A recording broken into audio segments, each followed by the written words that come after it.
Good morning class. Today we will start our new chapter area of triangles and quadrilateral. अच्छा, इस chapter का एक दूसरा नाम भी है जिसको हम बोलते हैं हिरॉन्स फॉर्मूला. ठीक है. So today we will start our new chapter, new topic area of triangles and quadrilateral. अच्छा, जैसा कि हमारा चैप्टर का नाम है area of triangle and quadrilateral, तो ट्राइंगल तो आपको पता है ट्राइंगल क्या होता है. A close figure bounded by three sides is called as a triangle. और ट्राइंगल के आपको टाइप्स भी पता है कौन कौन से ट्राइंगल होते हैं. सो ट्राइंगल के जो क्लासिफिकेशन है it can be done on the basis of side as well as on the basis of angles. कि अगर तीनों एंगल इक्वल हैं, ठीक है, then it will be a acute angle triangle. अगर एक एंगल 90 डिग्री का है then it will be a right angle triangle. अगर एक एंगल ऑब्ट्यूस एंगल है then it will be a obtuse angle triangle. पर इस चैप्टर में हमें एंगल से कोई मतलब नहीं है. So will be seeing triangle classification on the basis of sides. अब अगर किसी ट्राइंगल की तीनों साइड इक्वल हैं तो उसको हम बोलते हैं इक्विलेटरल ट्राइंगल. अगर दो साइड इक्वल हैं तो उसको हम बोलते हैं आइसोसेलेस ट्राइंगल. और अगर तीनों साइड अलग अलग हैं तो उसको हम बोलते हैं scalene triangle. So basically we have to study in this chapter about the triangles. और ट्राइंगल्स में आ जाते हैं इक्विलेटरल, स्केलिन और आइसोसेलेस, ये तीन टाइप के ट्राइंगल्स. फिर हम बात करते हैं क्वाड्रिलेटरल. अब एक क्वाड्रिलेटरल क्या होता है? So quad means four and lateral means side. तो कोई भी फिगर जिसकी चार साइड होती हैं that is called as a quadrilateral. तो हमें वेरियस टाइप्स ऑफ क्वाड्रिलेटरल के बारे में पढ़ना है और हमें ट्राइंगल्स के बारे में पढ़ना है. तो सबसे पहले हम शुरू करते हैं इक्विलेटरल ट्राइंगल के बारे में. तो ट्राइंगल्स जो होते हैं वो तीन टाइप के होते हैं on the basis of side. तो सबसे पहले हो गया इक्विलेटरल ट्राइंगल. इक्विलेटरल ट्राइंगल का सिंबल ऐसे होता है. फिर दूसरा ट्राइंगल जो होता है जिसको हम बोलते हैं आइसोसेलेस, आइसोसेलेस ट्राइंगल. और फिर जो तीसरा ट्राइंगल होता है हम बोलते हैं उसको स्केलिन ट्राइंगल. ठीक है, स्केलिन ट्राइंगल.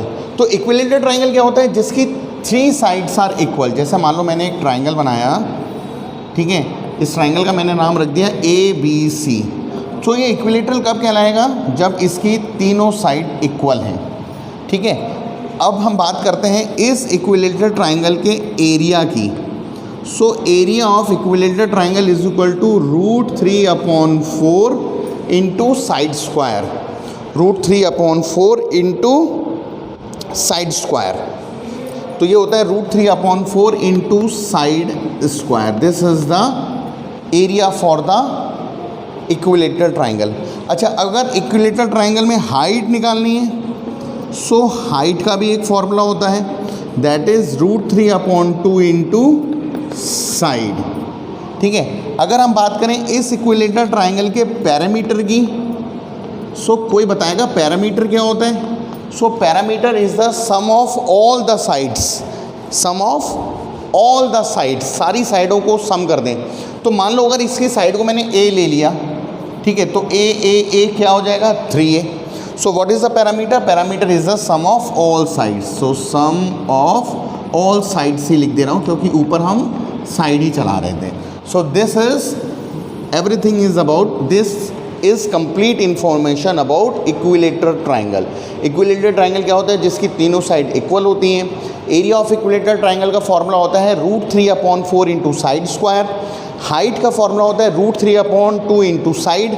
अच्छा, ये यूनिट, अगर यहाँ पर ये यूनिट है तो यूनिट, जैसे अगर एरिया है तो सेंटीमीटर स्क्वायर, हाइट है तो सेंटीमीटर हो जाएगी, पैरामीटर है तो सेंटीमीटर हो जाएगी. So this is the equilateral triangle. Now we will see isosceles triangle. Isosceles triangle क्या होता है? एक ट्राइंगल जिसकी दो साइड इक्वल होती हैं उसको हम बोलते हैं आइसोसेलेस ट्राइंगल. जैसे मान लो मैंने एक ट्राइंगल बनाया XYZ, इसकी ये साइड और ये साइड आपस में इक्वल है. So it will be a isosceles triangle. ठीक है, it will be a isosceles triangle. Parameter ये क्या होता है? पैरामीटर होता है sum of all the sides. ठीक है. अच्छा, मान लो अब इस ट्राइंगल की जो इक्वल साइड्स हैं ये हैं A और ये हो गया बेस B. बेस क्या होता है? किसी भी चीज़ को, जैसे मान लो मैंने अभी वाई जेड पे इस ट्राइंगल को रख रखा है, so base will be Y Z. अगर मैंने इस फिगर को ऐसे घुमा दिया, ये एक्स वाई आ गया तो ऊपर जेड आ जाएगा, then the base will be X Y. ठीक है, सो बेस क्या होता है, जैसे इस वाली फिगर में इसका बेस वाई जेड है, इस वाली फिगर में इसका बेस बी सी है। तो एक आइसोसेलेस ट्राइंगल क्या होता है, जिसकी तीनों साइड्स हमारी जिसकी दो साइड्स हमारी इक्वल होती हैं। इक्विलेटरल ट्राइंगल में तीनों साइड्स इक्वल होती हैं। तो मैंने जो दो इक्वल साइड्स हैं उसको ए बोला, बेस को बोला मैंने बी। ठीक है, सो एरिया क्या हो जाता है इसका, ठीक है, हालांकि ये फॉर्मूला आपको याद करने की ज़रूरत नहीं है। तो एरिया का फॉर्मूला होता है b/4 into 4a² minus B. b/4 into 4a² minus b² आएगा।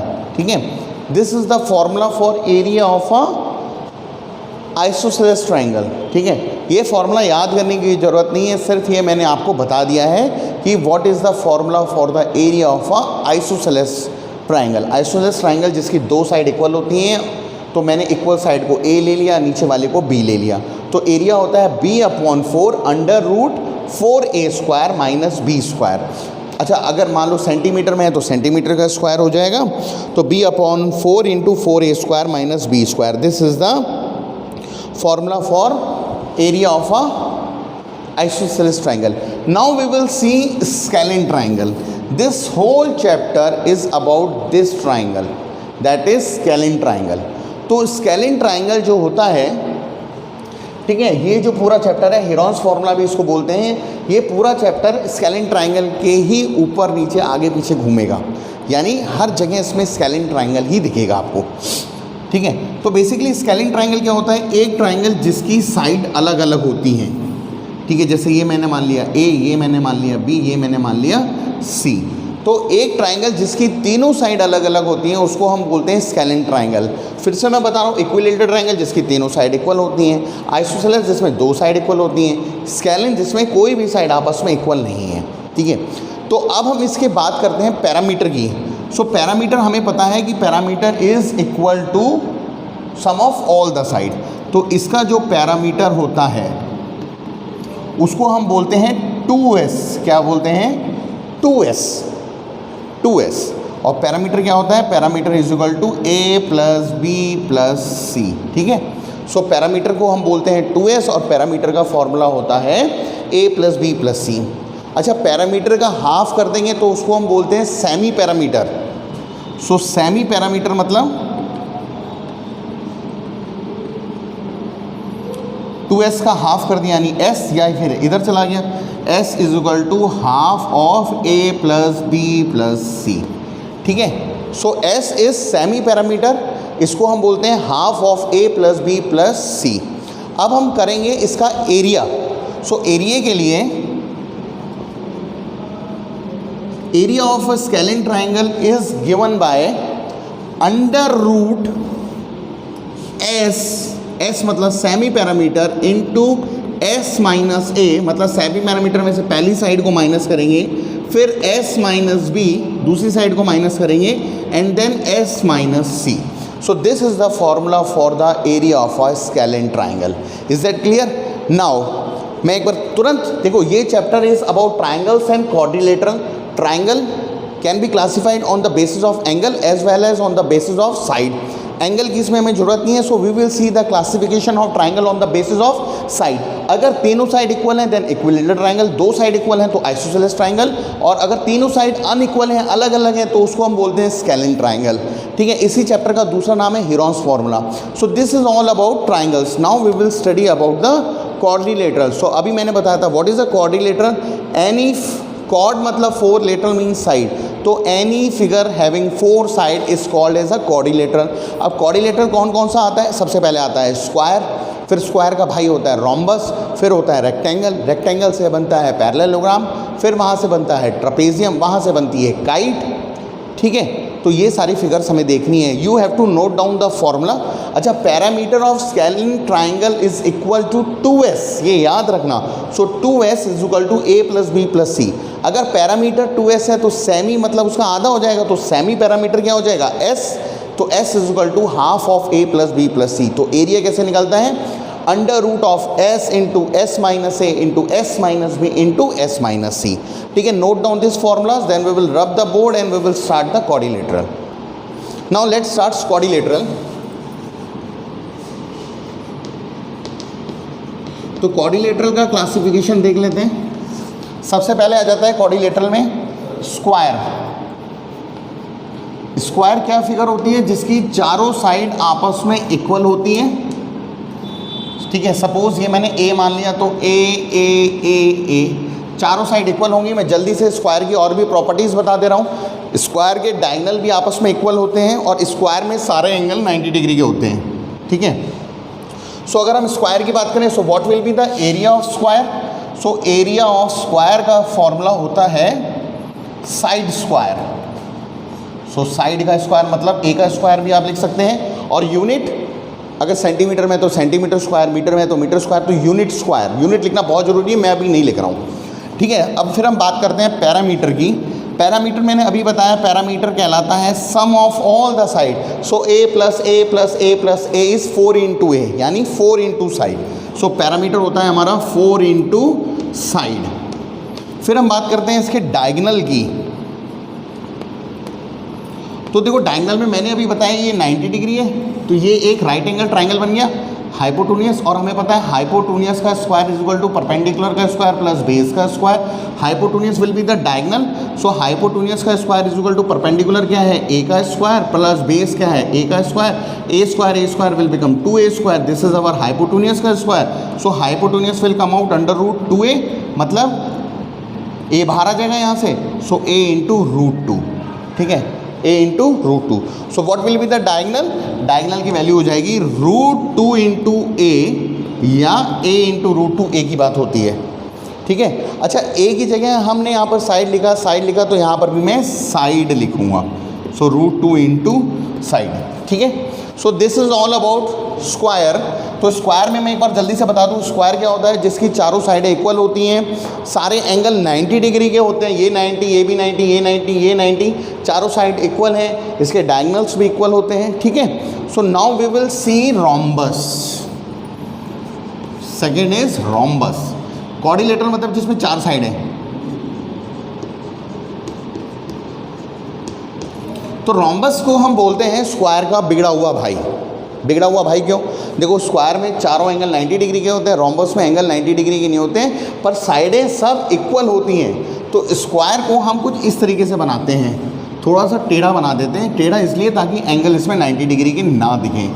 सो दिस इज रोम्बस। सारी साइड इसमें भी आपस में इक्वल होती हैं, और साइड इक्वल करने के लिए हम इसको ऐसे भी लिख सकते हैं, तो ये भी हम इस पर डिनोट कर सकते हैं। तो रोम्बस में सारी साइड इक्वल होती हैं, पर स्क्वायर में सारे एंगल 90 डिग्री के होते हैं, इसलिए वो सीधा होता है। रोम्बस में एंगल 90 डिग्री की नहीं है, इसलिए वो टेढ़ा है। तभी हम बोलते हैं स्क्वायर का बिगड़ा हुआ भाई है रोम्बस। ठीक है, अब हम रोम्बस के एरिया की बात करते हैं। सो what will be the area of rhombus? Area of rhombus will be half into diagonal 1 into diagonal 2। देखो अभी मैंने इसमें बताया था, इसके दोनों डायगोनल जो होते हैं वो इक्वल लेंथ के होते हैं, पर रोम्बस टेढ़ा हो गया तो इसमें एक डायगोनल बड़ा होगा, एक डायगोनल छोटा होगा। Suppose this is diagonal D1 and this is diagonal D2। तो एरिया ऑफ रोम्बस होता है, एरिया ऑफ रोम्बस का फॉर्मूला होता है half into diagonal 1 into diagonal 2। ठीक है, half into diagonal 1 into diagonal 2। अब हम बात करते हैं इसके पैरामीटर की। सो पैरामीटर होता है sum of all the side, यानी 4 इंटू साइड, यानी जो स्क्वायर का होता है 4 इंटू साइड। ठीक है, फिर हम तीसरी फिगर की बात करते हैं जिसको हम बोलते हैं रेक्टेंगल। क्या बोलते हैं? रेक्टेंगल। रेक्टेंगल में एक लेंथ होती है और एक ब्रेथ होती है। ठीक है, सपोज दिस इज L, तो ये और ये साइड आपस में इक्वल होती है, ये भी L हो जाएगा। ये B है तो ये भी B हो जाएगा। ठीक है, अब हम बात करते हैं, अच्छा रेक्टेंगल में दोनों डायगोनल्स इक्वल होते हैं और रेक्टेंगल के सारे एंगल 90 डिग्री के होते हैं। ठीक है, तो रेक्टेंगल का जो एरिया होगा it will be 2 into area of rectangle is L into b. Area of rectangle is L into b. अच्छा, पैरामीटर मतलब sum of all the side, L plus L 2L, B plus B 2B, so 2 into L plus B। So parameter of rectangle का formula होता है, या तो आप इसको add कर दो तो देखो L L 2l B B 2b 2 common कर लो, सो ये बन जाएगा l प्लस बी। ये आपने बचपन में भी पढ़ा होगा। सो एरिया का फॉर्मूला होता है l इंटू बी, पैरामीटर होता है 2 इंटू एल प्लस बी। अब हम बात करते हैं इसके डायगनल की। सो देखो ये डायगनल होगा। अच्छा, डायगनल रेक्टेंगल के दोनों इक्वल होते हैं। So diagonal of a rectangle will be equal to under root l square plus b square, under root l square plus b square. This will be the area, this will be the diagonal formula for rectangle. अब हम बात करते हैं parallelogram. जैसे कि इसका नाम है पैरेललोग्राम, मतलब इससे कुछ पैरेलल होगा। तो पैरेललोग्राम देखो रेक्टेंगल से थोड़ा सा सिंबलाइज करता है, ठीक है। पर पैरेललोग्राम को पैरेललोग्राम क्यों बोलते हैं? देखो, क्योंकि पैरेललोग्राम की ये वाली साइड और ये वाली साइड इक्वल है, ठीक है, और ये वाली साइड और ये वाली साइड इक्वल होती है। पर पैरेललोग्राम में ये दोनों साइड आपस में पैरेलल होती हैं और ये दोनों साइड आपस में पैरेलल होती हैं। तो सपोज मैंने एक पैरेललोग्राम बना दिया ए बी सी डी। अभी मैंने इसकी बेस की बात करी थी। किसकी बात करी थी? बेस। बेस क्या होता है? जिसके ऊपर हम पैरेललोग्राम को रखते हैं। तो अभी मैंने पैरेललोग्राम को किस पर रखा हुआ है? ए बी पर रखा हुआ है। सो पैरेललोग्राम का जो एरिया होता है वो होता है बेस इंटू हाइट। गलत फॉर्मूला है। पैरेललोग्राम का फॉर्मूला होता है बेस इंटू करस्पॉन्डिंग हाइट। अभी करस्पॉन्डिंग वर्ड क्या है? सपोज मैंने ये पैरेललोग्राम बनाया ए बी। अब हाइट क्या होता है? Height is the perpendicular.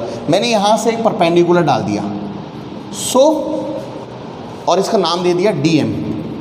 So base into corresponding height मतलब a b into D m, this will be the formula.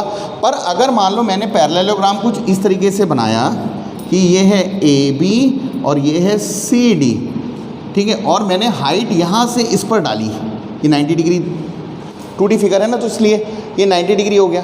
तो इस केस में हमारा बेस क्या हो जाएगा? बेस हो जाएगा A D into D M, A D into C M. तो इसलिए हम इसका फॉर्मूला बोलते हैं base into corresponding height. Base वो लेंगे जिस पर 90 डिग्री आके गिरेगा। इस फिगर में 90 डिग्री यहाँ गिर रहा है, इस फिगर में 90 डिग्री यहाँ गिर रहा है, ठीक है। चलो, तो इसका एरिया क्या होता है? Area of parallelogram is equal to base into corresponding height. इसमें बेस है ए बी और हाइट है D M. So this will be the area of parallelogram, ठीक है। अब इसकी बात करें, पैरामीटर मतलब सम ऑफ ऑल साइड्स। तो parameter will be sum of all sides, ठीक है। So this is information regarding quadrilateral. देखो, स्क्वायर और रोम्बस आपस में रिलेट करते हैं, रेक्टेंगल और पैरेललोग्राम आपस में रिलेट करते हैं। कैसे?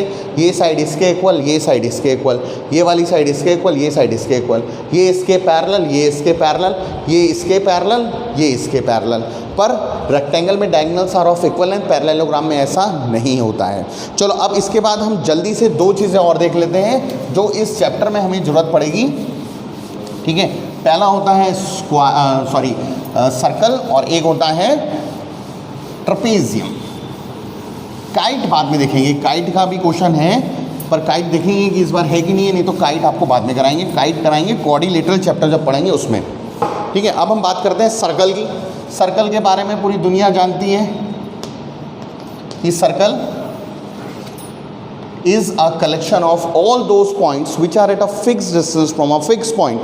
The fixed point is called its center and the fixed distance is called the radius. Circle उन सारे पॉइंट्स का कलेक्शन है जो एक पॉइंट से फिक्स डिस्टेंस की दूरी पर है, यानी ये पॉइंट भी r दूरी पर है, यहाँ पर एक पॉइंट होगा वो भी r की दूरी पर होगा, यहाँ पर एक पॉइंट होगा वो भी r की दूरी पर होगा। सो एरिया ऑफ सर्कल का फॉर्मूला होता है पाई इंटू आर स्क्वायर और पैरामीटर होता है इसका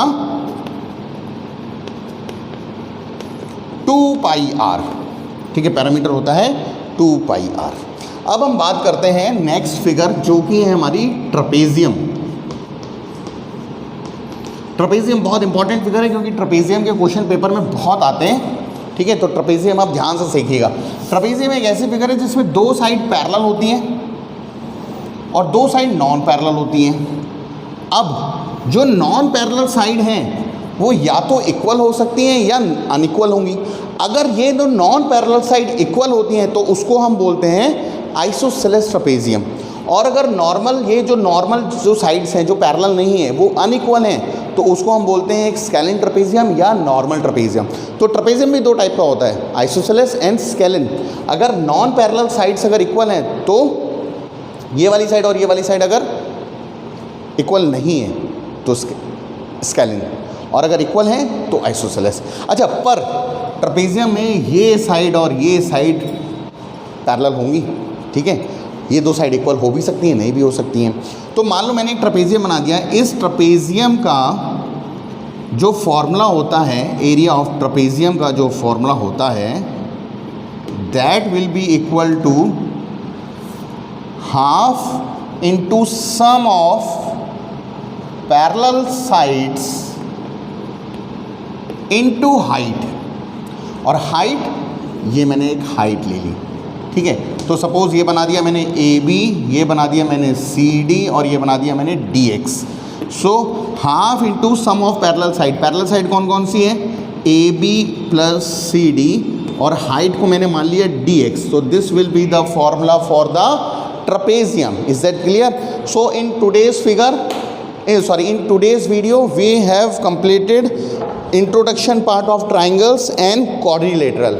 So I hope कि आपको ये सब क्लियर हो गया होगा, और अगर क्लियर नहीं है तो इस वीडियो को दोबारा देखो, ठीक है, फिर से देखो और ये कॉन्सेप्ट क्लियर करो, क्योंकि इस चैप्टर में फॉर्मूलाज के अलावा और कुछ भी नहीं है, सिर्फ कैलकुलेशन पार्ट है, और वो भी आपको विदाउट कैलकुलेटर करना है।